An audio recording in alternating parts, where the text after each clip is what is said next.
Monday night, 8 p.m. How about your Facebook, YouTube Live? It's the Dialogue with your boy Dozy. Dialogue with Dozy. Hey, I'm flying solo tonight. My brother KB is still out on assignment. He'll be here one day. Tonight, the Dialogue is doing a pivot. We had originally was really looking forward to doing the look back at the winners. But over the next 2 weeks, we promised you we'll be doing look back shows. On next Monday night, we'll be doing a live look back at the first 100 days of this administration. I'll just say it like that. And we'll have guests on who will represent the side of the administration, and we'll have a guest or so on who will look at the downside of what has transpired this 100 days under this administration. And your boy will try to be an impartial moderator as best I can. I won't allow lies and that kind of stuff to go through. But that's what we're looking at on the next Monday night. Then on the following Monday night, which is, what is it? Well, I don't have the calendar in front of me, but it'll be the next Monday night. I think it'll be around the 10th or something like that, one of them days, the 12th, something like that. Then we'll do the look back at In Living Color. That show is almost in the can, so we'll have it for you, and look forward to you being with us as we have a great time. It's going to be a funny show. My girl Linda Scott, our entertainment editor for the Dialogue, will be back with us. She was all set to go tonight. She'll be all set to go in 2 weeks. All right, that's 2 weeks. A look back at In Living Color. Next week, we'll look back at the first 100 days of the Trump administration. I know there's no way we can start the show tonight and not talk about. Well, first of all, let me do this. We do it at the midway point, and we'll do it. We have a commercial. But shout out to Go Giga X for the job that you do. Personnel is pivoting and doing a whole lot of things, and they still bring this show and make it as qualitative as it is. And we're just ultra appreciative for the work that they do and allow us to share the network, their marvelous network, with the quality product that they put on, and glad to be a part of the creation that they, a part of the content that they create. Okay, we appreciate what they do, and you're going to see more about it a little later on. We could not do this show tonight and not talk about the travesty that took place this past weekend with the NFL draft. The NFL draft. What did I sound like? The NFL draft. The NFL draft this past weekend. Shedeur Sanders, quarterback, number 2, who is the son of Hall of Famer Deion Sanders, the best defensive back in the history of the National Football League. So I'll give you a little historical update to bring up snuff as to just what transpired. Deion is as I say, his talent speaks for itself. Deion was not a ferocious hitter or nothing like that, but he's going to cover his man. And if he did get beat, if he didn't intercept the ball, if he didn't deflect the ball away, that man's going to the ground. It wouldn't be the most ferocious lick or anything like that. Deion's going to get his share of interceptions along the way. He was a great punt returner, particularly in his Atlanta Falcons days where he was drafted out of FSU. A homeboy down here from Southwest Florida, over from the Fort Myers area. And Deion played with several pro teams. He played he was drafted by the Atlanta Falcons. Let me say this, he was a two-way player while he played with the Falcons. He returned punts. He was this lockdown defender, but he also, Deion also played a little offense. He ran a few pass routes as needed because he had breakaway speed. Deion not only did that, but while he was with the Falcons, he also played for the New York Yankees. That's right, of Major League Baseball. He participated in the World Series. He would play a game. He would fly to the airport by helicopter and then fly to New York to participate, and back in the cycle would change during the Yankees playoff run, which was in the middle of the NFL season. Just a remarkable athlete. Now, Deion's a little brash. Deion, you knew he was there. That's why he had the names Neon Deion and Prime Time. Deion went on to play for the when his contract was finally up with Atlanta, he went on to play with the San Francisco 49ers, where he won a championship, and then winning other championships over the Dallas Cowboys. Deion concluded his career as an active player with the Baltimore Ravens. And upon his retirement from football, Deion would be a part of schools in the Dallas areas, and he would start Little League football leagues where he coached his kids, took a desire to coach. He coached his kids throughout all of their careers, from Little League through the high school ranks where they played for him. And then Deion was sought after at Jackson State University, at HBCU, Jackson, Mississippi. He brought his kids there. His son, Shedeur, the quarterback, and his son Shiloh would later come.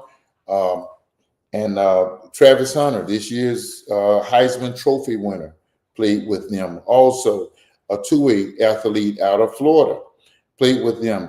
Deion took the job to Colorado just a few years ago. The dialogue went on record to defend Deion for taking that move. Some people say he was neglecting what he had done at HBCU. No, he did not neglect. While Deion was at Jackson State, he raised the bar tremendously for what HBCUs were doing, and the profile was highlighted on them greatly. The spotlight was brighter because a person of the magnitude of Deion Sanders came there. I remember during the pandemic, and they had a water shortage, or they couldn't get the showers or something. The kids showered in the swimming pool. He was like a tremendous father figure for those kids. So when he went to Colorado, networks, ESPN's First Take, Fox Sports 1, all of these networks did live programs during the week with Deion, doing practices and everything. Celebrities were on his sidelines, celebrities and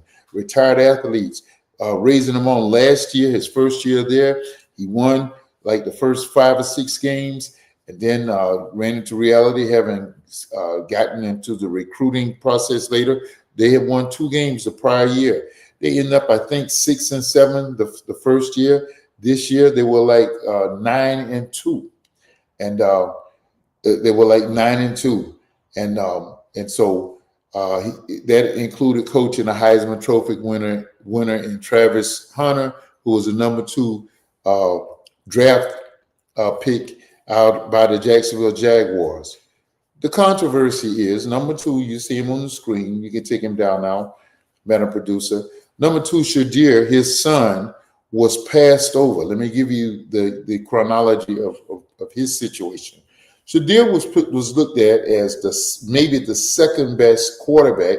That was a controversy. Who was number 1? Who was number 2? Cam Ward down here in South Florida, the University of Miami, or Shedeur Sanders.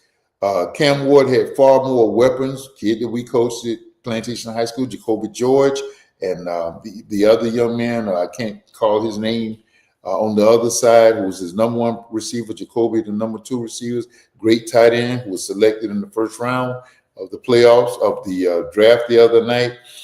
That was what Cam Ward had to work with. Cam Ward had transferred into Miami from the West Coast, and he was the number 2, was the runner for the Heisman Trophy. And Cam Ward was selected number 1 by the Tennessee Titans. And pre-draft conversation was who is number 1, who is number 2. The case was made for both in media site circles and social media. And as it panned out, Cam Ward was in fact number 1. And then as the draft was about to, as we approached draft day, the day before the draft, Wednesday, and the day of the draft, there began to be conversation that Shedeur Sanders might slip down into the draft.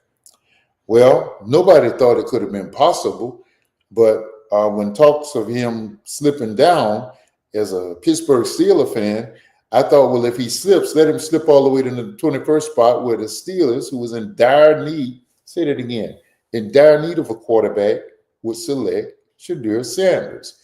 he would be their QB1 for the future. We could forget this whole Aaron Rodgers foolishness being hijacked by him. I don't care what kind of personal problems he has. Do you think the number one pick, you think their personal problems are going to let him hijack the most important position on a football field? Do you think they will allow that to hijack a whole franchise as Aaron Rodgers hijacking the Steelers? Long story short, 21 came and the Steelers drafted a defensive pick. 22, 23, 24, 25, 7, 8, 9, 10. The 31st and 32nd position, and Shedeur was not selected in the first round. Shedeur Sanders was not selected in the second round. And we began to ask, how does this individual whom we had selected, whom we had thought might even slip to be the first quarterback chosen, is not chosen at all? And along the way, other quarterbacks have been chosen. The New York Giants select the quarterback. In fact, the quarterback whom they thought would be the third pick of a quarterback, he was selected by the Giants.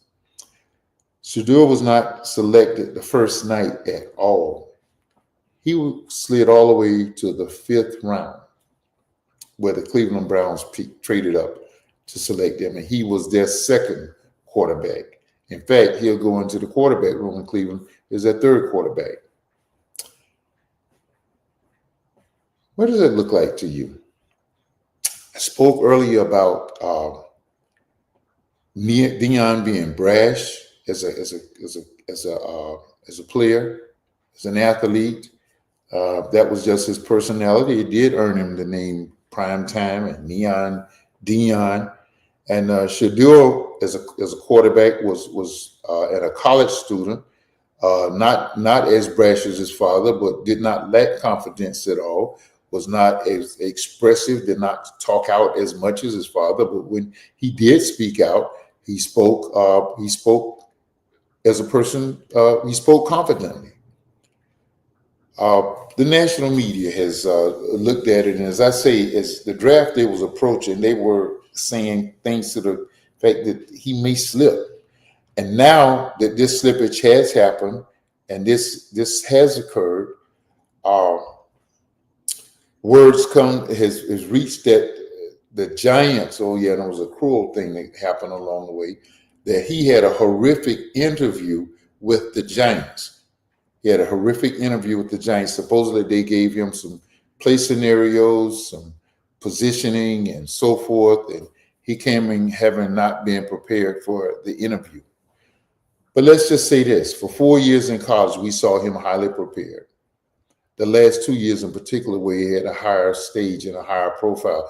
Let me forget, Deion being at Jackson State raised the bar that network TV started programming HBCUs on Saturdays, not at 8 o'clock at night when they were facing the West Coast teams. But they were having noonday games on maybe ESPN2 or something like that. All of this, sometimes Fox would feature the best of HBCU football. And all of a sudden, Shedeur, whom allegedly had a poor interview with the New York Giants, led the nation. He was a 70% passer, 10,000 some yards, I think it was, 40 some touchdowns this last year. And let me say he did this behind a less than effective line. He did this behind an offensive line. Last year, the line was horrendous. And this year's line was just a teeny tad better. And he slipped all the way to the 5th position. Now, pro scouts who are trained to see all of the intangibles of an athlete, yes, it's agreed he may not have had an arm like the Broncos' great passer. He may not have had that great of an arm, a knockdown arm, but his arm was sufficient to get the long ball down the field, or to have a touch pass across the middle, or to get a fade into the end zone. His leadership qualities were never questioned. Playing behind a paper-thin line, you never saw him complain. You never saw bad body language. That was one of the things that is alleged out of the Giants camp. And I guess others will get on board and say that also. You never saw that on TV. And I watched, because Colorado football was on TV just about every week. And I watched just about every game. And you never saw the bad body language. You never saw the poor leadership, even though he took a beating and he's not the biggest fella. And it's just absolutely amazing what we saw play out this past weekend. Many people called for the league to be boycotted. It was similar to what we had seen in recent years by this professional sports league. And everybody knew that this was not just a coincidence. It was not happenstance. It did not just happen. The question is, and I've heard the pundits speak since it happened. They said that, well, some of it was his dad's fault because he's too brash. Some of it was Shedeur's fault because he was brash in his own right. All I know is I saw a kid, 21-year-old kid, after having endured what had to be a somewhat humiliating weekend, when he was selected by a team who is not known for making great choices when it comes to signing athletes. Well, they just did on the defensive side of the ball. But having made that decision, I saw a kid jump with the exuberance of someone who was a first-round pick. And he didn't let what happened spoil his joy. And he has handled the situation with class, as has his father. Now, I'd like to talk about, let's share the screen. Let's look at the Manning family. And we have nothing but respect for the Mannings. I don't like the fact that they, because they have such a large following of, children that Peyton is, and goodness knows he doesn't have to. I don't know the man's finances, but I don't think he has to. You see me trying to do a little technical issue here, fix some things up. I don't think Pete Manning has to advertise alcoholic beverages. That's just one of the few things you have on him. Archie Manning, who took a beating himself as a quarterback for the New Orleans Saints, came out of the University of Mississippi, where his son Eli Manning also played. His grandson is there playing now, Arch Manning, and of course Peyton starred at the University of Tennessee, both SEC fellows.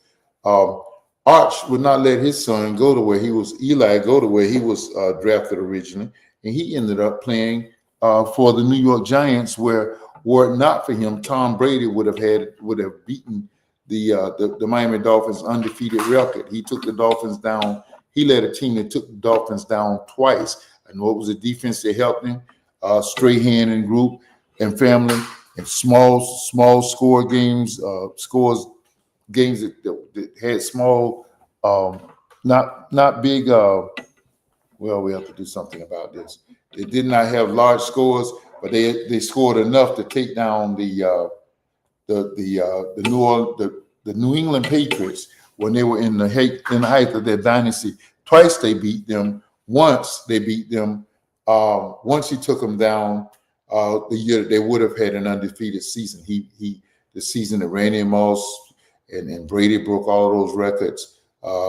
They broke that. They beat them in the Super Bowl that year. Arch would not let his son go to play for a team, a West Coast team. It may have been the Denver Broncos. I can't remember. But Archie Manning, when he did that, nobody says Archie Manning has no cachet. He hasn't done anything in the playoffs. He hardly ever went to the playoffs as a New Orleans Saint. It never made any noise in the playoffs. Never got to the Super Bowl. None of those things. But because his name was Archie Manning, he was able to have a little cachet in his son, who was not a Heisman Trophy winner himself. He did not have the glorified career that Peyton had at Tennessee. However, when he did that, you didn't see anybody hold out from drafting Eli. But Shedeur Sanders, this is what we saw. Now, I am not going to make this Well, I am. Yeah, I am. But what I'm going to do is just raise it to you and let you figure out, see what you think happened. I'm trying to get some light on the situation. How do you think this played out? Um, what do you think? Why do you think I'm leaving that picture up so that you can draw your own conclusion. You see one family, you see a second family.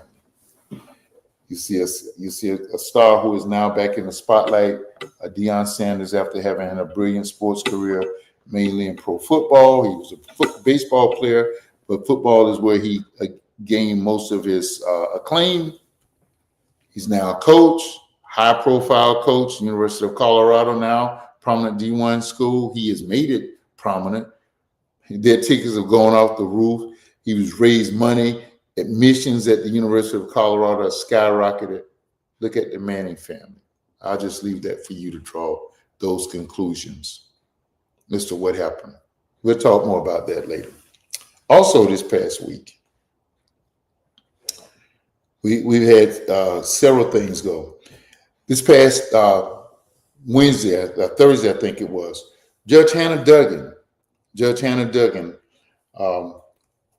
a federal judge in Milwaukee, Wisconsin, was arrested, put in handcuffs, and placed in the back seat of a unmarked federal vehicle, and taken and charged with federal obstruction of justice because allegedly she would not allow an immigrant who supposedly ICE was coming to arrest. Supposedly she showed them where her back door was to leave out of the courtroom.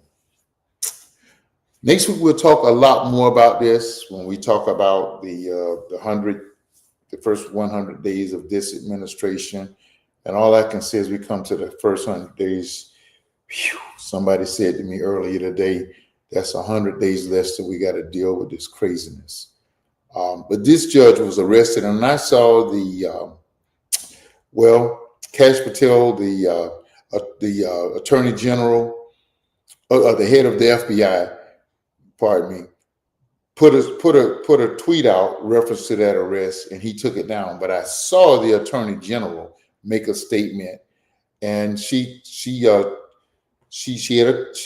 her touchdown celebration, saying you will see more and more of this. Federal judges, federal employees, any and everybody who assist people escape the clutches of ICE when they're coming to arrest them.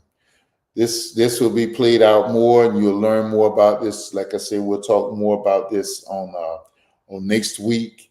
We'll talk more about it on next week. But this is where we live in the great United States of America. I saw today that they were offering other ways that this could have been handled. This could have been handled administratively. It could have been handled civilly. It could have been handled with sanctions. It could have been handled through the Federal Bar Association. Of course, this administration didn't choose to do it this way. They chose to arrest her and make a big deal out of said arrest. There was more said about these arrests than the arrest of Steve Bannon, the arrest of everybody short of the head of the administration himself, who have gone to jail over the last 8 years, supporting all the craziness and the idiocracy that has transpired from DC on down. We'll talk more about that next week. I want to just say a little bit about the Shannon Sharpe saga.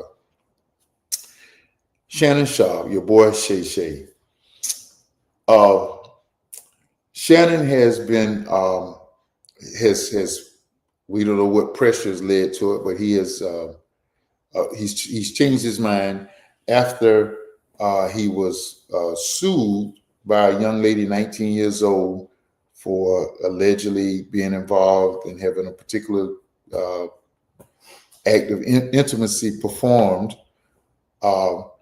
He originally said that he would not step down. The young lady was 19. I think this allegedly occurred 5 years ago, if I'm not mistaken. which would have put Shannon somewhere in his 40s, late 40s probably.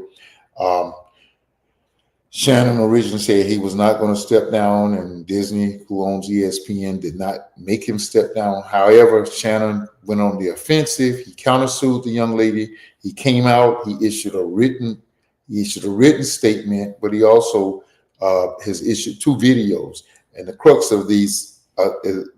of all of these releases are this: that it was all of these acts of intimacy were consensual, agreed upon, accepted, and what he is basically subjected to is a legal shakedown.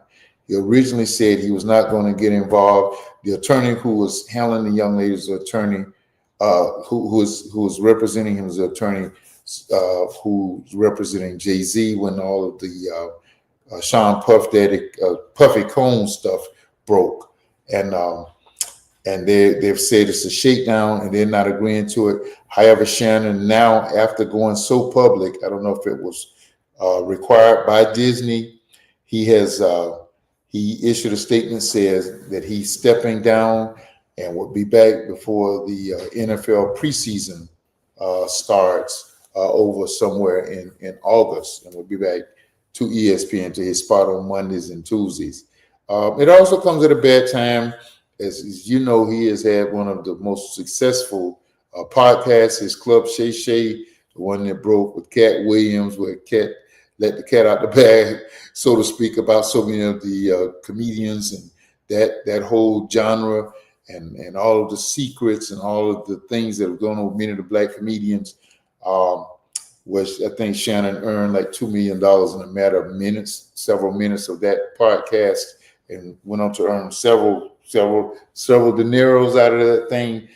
The company, the parent company that his podcast came under, who is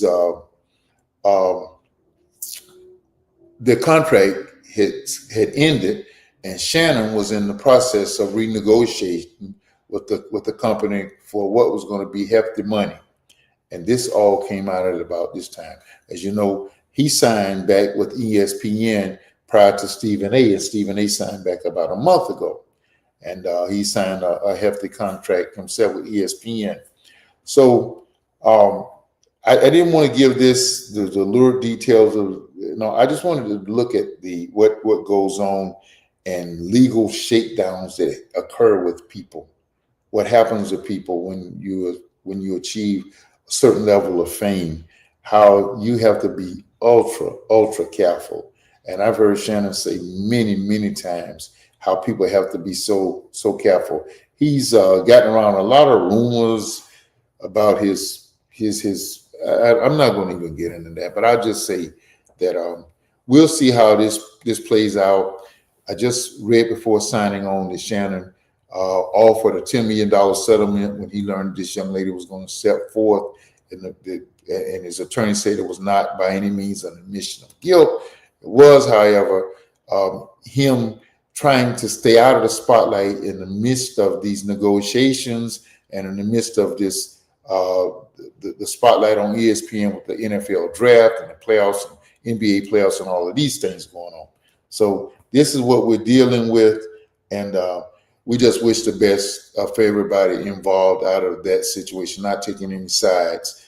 We wish the absolute best, and that nobody's finances or fame or any of those things are demeaned or harmed wrongly because of what has happened. Listen, we're going to go to break, and we'll be right back to continue this Hot Button Monday night. Listen now, there's no fun if you don't sign on and comment.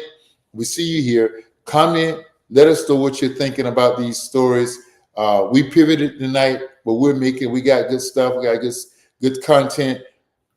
Enjoy it with us. Talk about it. It's a dialogue when we talk back and forth. We'll be right back.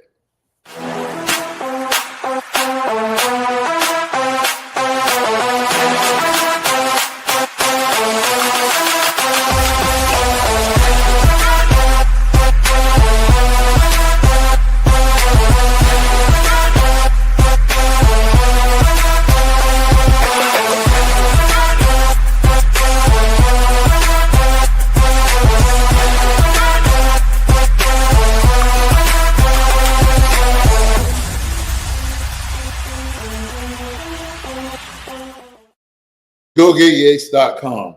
From politicians to producers, from actors to stars to starlets to singers, every realm of entertainment, politics, every realm of life, they got you. Dialogue with Dozell has you. You need to book with them right now. Book with them today. GoGigX.com and /DWD. That's Dialogue with Dozell. Book them tonight, right now. GoGigX.com /DWD. Contact them right now and let them hook you up and make your digital content the best that the net or anybody has ever seen. You see how they make your boy look. That's not an easy task, but they do it. You see the stars. You saw the celebrities at the end of that clip. That's GoGigX.com. Sign them up. Contact them right now. Listen, coming out of tonight's break, I wanna, you know, I don't want to say I want to give glory to God, and that's kind of like where I'm thinking. But we want to salute Bishop and Lady Sarita Jakes on their retirement, because the retirement is not one person. That's a family thing. From their retirement from the Potter's House, the bishop has endured a lot lately. Over the last 2 years, he's been accused because he was seen with Diddy. I don't know where the homes were. I don't know if he was photoshopped or whatever.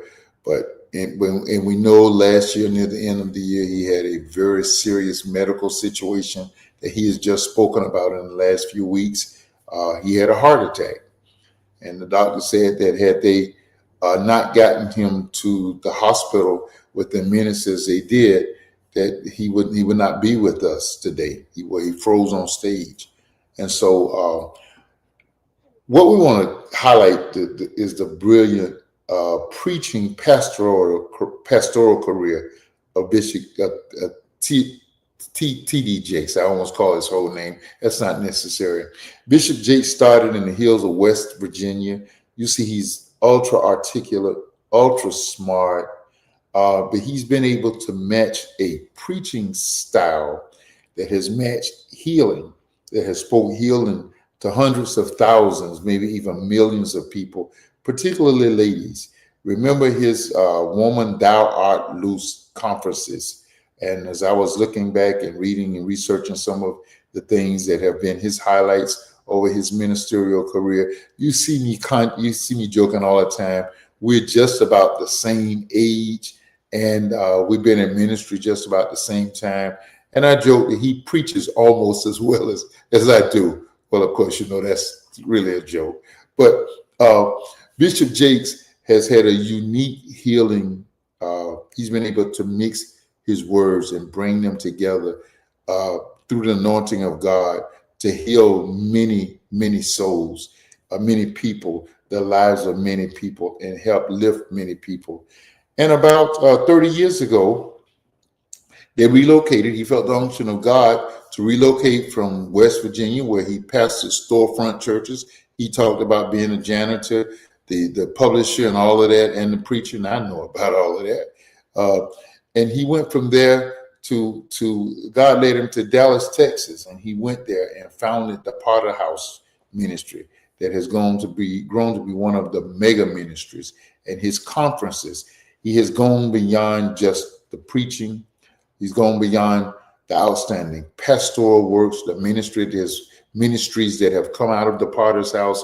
Bishop Jakes has also served as an outstanding author, a New York Times best published author. He has authored many books, and not just books theological in nature, but he has also talked about just practical living skills, and he's also talked about money matters. And I'll have to say this: I don't think you would point to Bishop Jakes as one that we would start and call one of the money preachers. And we know we've kind of gone through that. Yes, he did teach. He taught stewardship. He taught money, he teaches money, teaches how to bring money, how to make money, but that has not been the forefront. Healing and becoming whole has been the forefront of his ministries. And it's ironic that at the end of the year and what will be the end of his pastorate, as it is, Bishop Jakes will be a pastor until the day he hangs it up on this earth. But it's ironic that he would have that major health crisis at the end of the year. But glory to God that he was redeemed and he was saved and he endured like 5 or 6 hours of surgery, as he said. You heard him on the network TVs talking about it. And he's here today. So we just salute him. And now we can't salute the bishop without the lady who was stuck by his side before he was well known as we know him as Bishop Jakes. Lady Sarita Jakes, who has been by his side, who has been a great mother to their children, has been a stay-home mom as she's need to be, has been the mom when he was out away until they could travel together, finances there. She led her own conferences. She leads her own conferences. She's her own minister of sorts in her own ways. And her first ministry is to that man of God, Bishop Jakes. And we just thank God that they have been able to retire from the Potter's House, the official pastorate. And we pray the blessings of Almighty God on the bishop's daughter, who is she and her husband, their son-in-law, who is now officially the lead pastors at the Potter's House of Dallas, Texas. This has been a long shout out, but I don't mind doing it. I've been to several conferences where Bishop has spotted me out and patted me on the back or shaking my hand. It's almost as though I'm not making this up. I was blessed when he came to Chicago over in the 90s. When Reverend Tyrone Crider first brought him, he was the first person to bring him into Chicago. And I remember Reverend Tyrone Crider was so excited about it and sat on the front row with Bishop and was just so grateful and just monitored him. And he has ministered to me and you likely, and so many of us so often and so many times when we needed it most. So thank God for sending him our way. Listen, he ain't checked out yet. He just retired from the active pastorate. Bishop and Lady Sarita Jakes, we thank God for you. We salute you. Amen. Now, I guess the next thing we're going to talk about are these basketball playoffs, right? Oh, no, wait a minute. Hold on. What the heck? Let me do this. We're not going to let the NFL off. We gotta, and I got the script right in front of me. It's been a long, busy day. We've got Are You Serious? NFL, the Shield. Are you serious? Yeah, there you go again. Are you serious? Collusion, or however you want to typify it, whatever you want to call it. Are you serious? In broad open daylight again? We saw it happen about 6 years ago with Colin Kaepernick. I personally was one of those who boycotted the league because nobody would sign him because of his stance against police brutality against Black people in this nation, simply by not standing for the national anthem but taking a knee. He was not the first person to do that. But when he did it, he was colluded against, and nobody would sign him. NFL, are you serious? Are we still running a masser? Are we still running a plantation billionaires boys club? NFL, the Shield, are you serious? Shedeur Sanders, at his talent level, goes to the 5th round when people like Johnny Manziel and others who have been before the draft, who have been arrested and were facing criminal charges, but were elected where their talent landed them. But you came together, all 32 teams, nobody would touch this kid. Are you serious? Is racism still at this level in this nation? We made the correlation earlier. One family was African American, one family was Euro American or Caucasian. That family did not receive a 5th round draft choice. That kid was drafted in the 1st round. Are you serious, NFL? Is that what it's going to be about? I know you say, okay, if you don't like it, form your own league. You know how hard it is. The UFL has not taken off, and it's got The Rock behind it. You know how hard it is. We can boycott you. We can boycott your sponsors. In fact, in this season of boycott, that might be the thing to do. NFL, do you want to be a billionaire's boycott? You can put Roger Goodell out on the front round of the draft and have him riding bicycles and have him pipe and hype and all of those things. But are you serious? Do you ever want to let us see you again like this weekend? NFL, we hope never to see that again. So we don't have to put you in our, are you serious? Are you serious?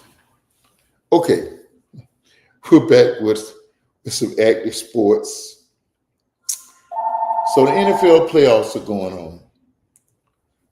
The NFL playoffs are going on. And I was looking a little bit earlier before I had to turn it off. I couldn't stand looking at it. And let me see what it scored. The Heat look like they're about to be washed out by the Cavaliers. They're about to be sent home.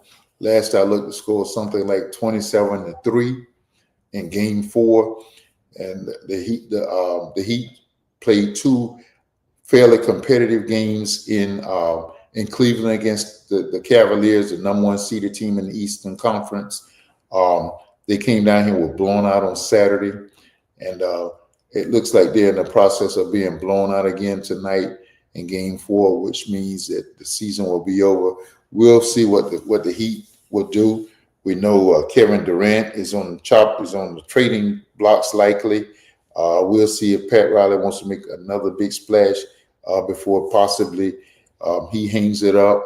The Milwaukee Bucks are basically heading out the door. They were defeated. They were defeated twice in Indianapolis. They won the first game over in Milwaukee.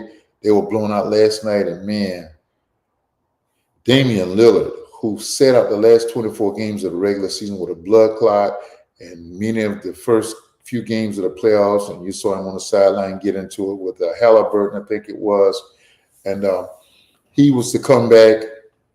And last night, I haven't seen today what many think may be a torn Achilles tendon, which is usually about at least a year and a half injury. Man, and from all accounts, everybody just applauds him as a great guy, a great kid, a great father, a great inspirational young man, and our heart goes out to him. So the Bucks are down 3-1. They're likely heading out the door in the playoffs. Let's see who else is in the East while we're talking about the NBA playoffs. Mike, I need you to tell me who's in the Eastern Conference and what other games do we have in the Eastern, what other series do we have in the East? Oh my gosh, how could I ever forget? There is a spicy series going on between the New York Knicks and the Detroit Tigers, the Detroit Pistons. Because of the series was 2-1 going into yesterday's game. Yesterday's game was a close affair, fought down to the whistle. All of them have been close games. That game came down to the last second, and it came down. We're not going to show any tape, but Tim Hardaway Jr. they were down. The Pistons were down 1 second at one point with, I think, 9 seconds left. The ball was kicked around, a shot, a rebound. Kareem, they were pushing it around. It got out to Hardaway. He took a shot from the corner, and it looks like Hard fouled him, but there was a no call. There was a no call on the call, and as a result, the Knicks won, and they now lead in that series 3-1. Immediately after the NBA came out, and as they call it, the official in charge or whatever, they looked back and they said there was contact with Hard while Hardaway was in the air, and there should have been a call. The call was not made. That does them a lot of good when they're down 3-1. and there's a less than a 70% chance. I mean, it's less than a 30% chance of a team coming back from a 3-1 deficit. The series does go back to Detroit, but it's now 3-1 with the Knicks leading the series. Somebody woke Cat up because they got him playing some physical basketball over there, some tough basketball, and so they're down 3-1. That we knew that was going to be a close series, and every game has been highly contested and very physical. And I don't know, are we going to go back to that kind of ball? You've heard me talk about it before. If we want to play that, let's play football. But if we're going to play it, it at least has to be officiated correctly. And I feel bad for the Pistons. Their team that's on the rise, and one of the last games of the season was a game between those two teams, and we got just a taste of what this playoff would be like, and it has lived up to what that last game between them proved to be. And so we're hoping it goes back to Detroit 3-1, and now those two teams will be playing one game apiece on each court. Now I'm trying to pull up in my mind without having to go to the iPad. Who's the other series? We got Cleveland's the number 1 seed. I know who it is. How could I forget? It's the Boston Celtics. They're up 3-1 over the Orlando Magic. Those have been fairly close games. Some of them have been maybe up to a 10-point defeat. But the Magic was defeated yesterday at home. And so Boston winning both of their home games and losing the first away game to Orlando over the weekend. And then on Friday night, and then on yesterday, Boston won again. So that series, they go back to Boston with the one game away from winning the series. So the top 2 picks in the East, not 2 picks, the top 2 finishing teams in the East, Cleveland and the Celtics are living out as they were expected to. The Knicks and Indiana as they were expected to. So I would imagine that Indiana, the winner of that series, and by all causes look like it's going to be Indiana, will be heading to play the Cleveland Cavaliers and the Boston Celtics. If that plays out as it is, the Magic is a hard-fought series. They're fighting. They're just a little too short, and they don't have enough shooters on the outside. That Boston team is loaded. It's loaded with shooters. It's loaded with defensive players. It's loaded with offensive players. It's loaded with height, with size, with depth. It's going to be a hard team to beat. That's why they won it last year convincingly. So if Boston would win, it looks like they will be in a series with the Knicks, and the Knicks did not do anything with them during the regular season. Let's switch over to the West, to the Western Conference. In the West, the number 1 seeded team in all of basketball, the Oklahoma. Wait a minute, is it Oklahoma or Cleveland? Well, anyway, without a doubt, Oklahoma is the number 1 seeded team over in the West, and Oklahoma is the only team so far to have clinched, having easily disposed of the Memphis Grizzlies. I mean, when I say easily, I mean very easily. Memphis team who does not, whose coach was fired right before the season, right before the half. So this game, oh my goodness, this Cleveland is beating them, the Miami Heat 72-33 at the beginning of the second half. So Cleveland is going to clinch, going to sweep this series. Also, we'll see what the Heat's going to be able to do. So what is happening is the Heat over in the West, the number 1 Oklahoma, OKC is sitting and waiting for the winner of the Warriors in Houston will play the winner of the LA team. So what other series? They'll play the winner of the Clippers and the Denver Nuggets. What a series that is. I kind of was looking at that game the other day with Denver and the Clippers and thought that it was a done deal. And on a Franco Harris, all respect to the late great Franco Harris miracle basket by Gordon at the buzzer, and they looked at it from every angle of the clock. That series was tied up at the clip joint on Saturday.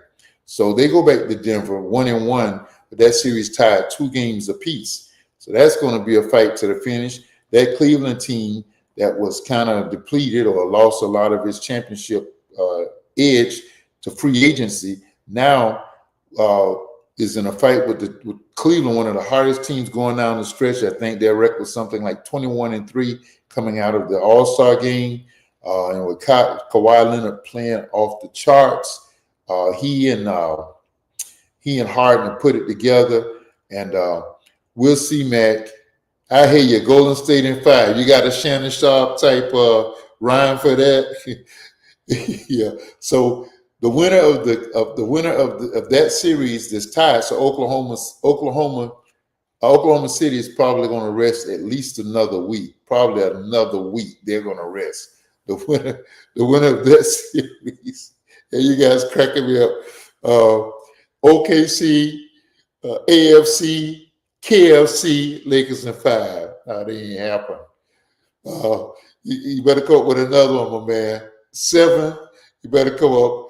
11. Yeah, you better come up with another now, because the only way they can win is we're going to talk about them in a minute. So the winner, OKC, is restfully waiting for the winner of the highly contested series between the Denver Nuggets and the LA Clippers. And that series resumes tomorrow night in LA. I mean in Denver, in the Mile High City.